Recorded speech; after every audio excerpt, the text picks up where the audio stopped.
Lift port relief opens at 3035 psi. Tilt opens at 4060. Test both at one number and you'll condemn a good valve. That's the honest version of Bobcat 5600 maintenance. The specs that matter, the checks owners skip, and what skipping costs. And most of it isn't oil changes. It's testing the machine under the exact conditions the manual assumes. Because a 5600 will pass a test you gave it wrong, and it'll pass it confidently. The manual doesn't only tell you what to measure, it tells you when the machine is allowed to be measured. Miss that, and every number after it's fiction you paid for. Start with fluid temperature. The hydraulic pressure checks are specified at a fluid temperature of 140 degrees Fahrenheit. Not warm, not warmish. A specific temperature because the oil you're measuring changes how it moves as it heats. You've seen this with a honey jar that pours in July and has to be coaxed out in January. A cold reading tells you about the morning. It doesn't tell you about the machine. That's skip number one. Somebody idles it while they hunt for the gauge and calls that warm. Then they write the number down and make a four-figure decision from a reading that was never valid.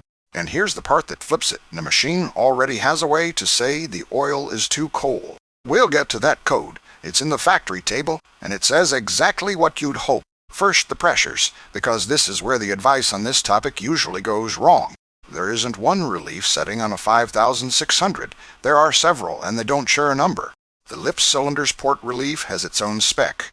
The tilt cylinder's port relief is set higher. The charge relief has its own range entirely, given as a band, not a single figure. So the hydraulics tested fine means nothing until you say which circuit and against which spec. The mechanism is simple. Each valve protects a different part from a different worst day. The tilt circuit sees loads the lift circuit never sees, so it holds more before it dumps. Set them all to one number and you either bleed a circuit off early or protect one too late. Bleeding early feels like a weak machine.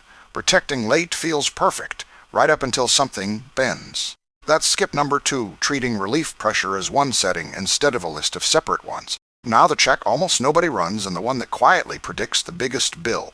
Charge pressure. There's a dedicated front drive charge pressure check port, and its relief is a narrow band. Charge pressure is the low-pressure feed that keeps the drive loop full while the pump does the real work. You know how the shower's fine until someone starts the dishwasher and suddenly you're negotiating with the faucet. That's a sagging charge. The pump is still trying, but it's pulling on something that isn't fully there. A starved pump doesn't fail loudly. It wears, and the wear shows up as a machine that just got slow. Owners call that getting old. Usually it's a value that drifted out of a band nobody was checking. If that just changed how you'd spend your next service hour, that's exactly what this channel is for. Stick around. Now the fault codes. And I have to be careful here because this is where bad information does real damage. A code on this machine means exactly one thing, whatever the factory table says. Nothing more. Don't learn a decoding legend. Don't assume the digits after the dash carry the same meaning everywhere. Code systems change between machine generations. A legend that's right on one is confidently wrong on the next. Read the table for your machine. The machine doesn't editorialize, it quotes. The same fault often appears several times over at different severities as completely separate codes. Engine oil pressure is the clearest example. 4.9 reads engine oil pressure low.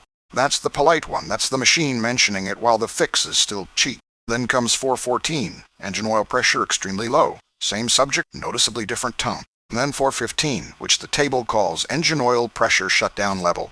By then it isn't a warning. It's a receipt for a decision you already made hours ago. That's the whole honest story of maintenance on this machine, sitting in 3 lines of one table. What's skipping costs isn't the repair. It's the distance between the first rung and the last. And that distance gets measured in the hours somebody kept working because the machines still move. Coolant runs the same ladder. High, then extremely high, then a shutdown level. 3 separate entries. The one to memorize is 810, engine coolant temperature high. That's your rung 1. Everything above it costs more, and none of it's a surprise if you saw rung 1. But there's a 4th kind of coolant entry, and it's the one people misread completely. Out of range. The table lists coolant temperature out of range high and out of range low, separately. Out of range doesn't mean too hot. It means the reading itself doesn't make sense. That points at a sensor or a circuit, not the engine. Chasing the engine there costs a day. Now the one I promised. Remember cold oil turning your pressure test into fiction? The table lists 722, hydraulic oil temperature out of range low. The machine has an opinion about cold. So that temperature spec isn't fussiness. Outside a known fluid state, you and the machine are both guessing. Here's where it gets more interesting, because the next group of codes isn't about failure at all. It's about setup, things a machine will do wrong forever, because nobody ever taught it what correct is. The table lists 53, travel pedal not calibrated. That isn't a broken pedal. It's an untaught one. There's a matching entry for the brake pedal not calibrated. Same idea, different foot. An uncalibrated pedal is a bathroom scale sitting half on the tile edge, half on the lip. It reads something. It reads it consistently, and it's wrong in a way you'll never feel from the seat. So the operator compensates. Then a new operator climbs in and can't understand why the machine feels mean. That's a maintenance item that costs nothing and gets skipped on nearly every machine that changes hands. Then my favorite entry in the whole table. 3128 interrupted power failure. Not a component. A moment, the machine lost power partway through something, and it wants you to know. That's the entry that turns a mystery into a wiring job. Loose ground, corroded terminal, connector. Nobody seated, and it's why the boring electrical items outrank the ones you can actually see leaking. The table lists battery voltage entries too, including 39 battery voltage low. Its own fault in its own right. The machine tracks what it's being fed, because everything downstream is a solenoid waiting on a clean signal. And there are solenoid entries front base, front rod, high flow, each listed for on and for off. So when a function goes soft, you've got two honest questions instead of one expensive guess. Is the hydraulic side genuinely out of spec, or is the electrical side failing to ask properly?